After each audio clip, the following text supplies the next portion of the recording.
একদিন এক মুসলিম যুবক চুল কাটতে গেল এক নাস্তিক নাপিতের সেলুনে।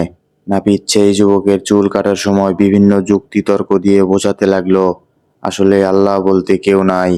যদি সত্যি আল্লাহ বলতে কেউ থাকতো, তাহলে ওই যে রাস্তার পাশে যে ভিক্ষুক বসে আছে, সেই ভিক্ষুক ক্ষুধার্ত আর বস্ত্রহীন থাকতো না।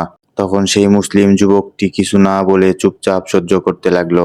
এরপর যখন তার চুল কাটা শেষ হলো, তখন সে সেলুন থেকে বের হয়ে নাপিতকে বাইরে ডেকে বলল, ভাই, আপনি কি জানেন এই এলাকায় কোনো নাপিত নাই? তখন নাপিত বলল, আরে মিয়া, কি আজে বাজে কথা বলেন, নাপিত না থাকলে আপনার চুল কাটলো কে? তখন সেই যুবকটি কয়েকজন লম্বা চুলওয়ালা লোকদের দেখিয়ে বলল, যদি সত্যিই নাপিত থাকতো, তাহলে এদের চুল এত লম্বা কেন? তখন নাপিত বলল, আরে ভাই, এদেরকে তো চুল কাটার জন্য আমার কাছে আসতে হবে, আমার কাছে না আসলে আমি তাদের চুল কাটবো কি করে? তখন সেই যুবকটি বলল, ভাই, ঠিক একইভাবে আল্লাহর কাছেও চাইতে হবে। আল্লাহর কাছে কিছু না চাইলে আল্লাহ আপনাকে কেন দিবে?